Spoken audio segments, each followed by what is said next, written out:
Morning ma'am, good morning everyone. আমি দিল্লিতে এখন আছি, বাট আমার বন্ধু সঙ্গে জয়েন করলাম মালা ম্যামের থ্রু। তো যখন জয়েন করেছিলাম তারা আমার 88 কেজি ছিল। তো এখন প্লাস আমার 10 দিনের মধ্যে 86 কেজি হয়েছে অ্যান্ড 2 কিলো কমেছে। তো কিছু প্রবলেম ছিল আমার, সেই প্রবলেমগুলো অনেকটাই সলভ হয়েছে 60%-এর মতো। যে আমি ওয়ার্ক করতাম, যেখানে যেতাম, চলতে পারতাম না, তার কারণে খুব শ্বাসকষ্ট হতো আর ক্লান্তি বোধ হতো, কিন্তু এই দুদিনের মধ্যে আমার সেগুলো চলে গিয়েছে। প্লাস অনেকটাই বেটার ফিল মনে করছি।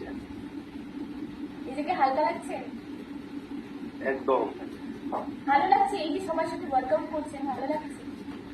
ভালো তো লাগছে ম্যাম। কোনোদিন এত সকালে উঠতে পারতাম না, প্রায় 8:30-9টার দিকে উঠতাম, এখন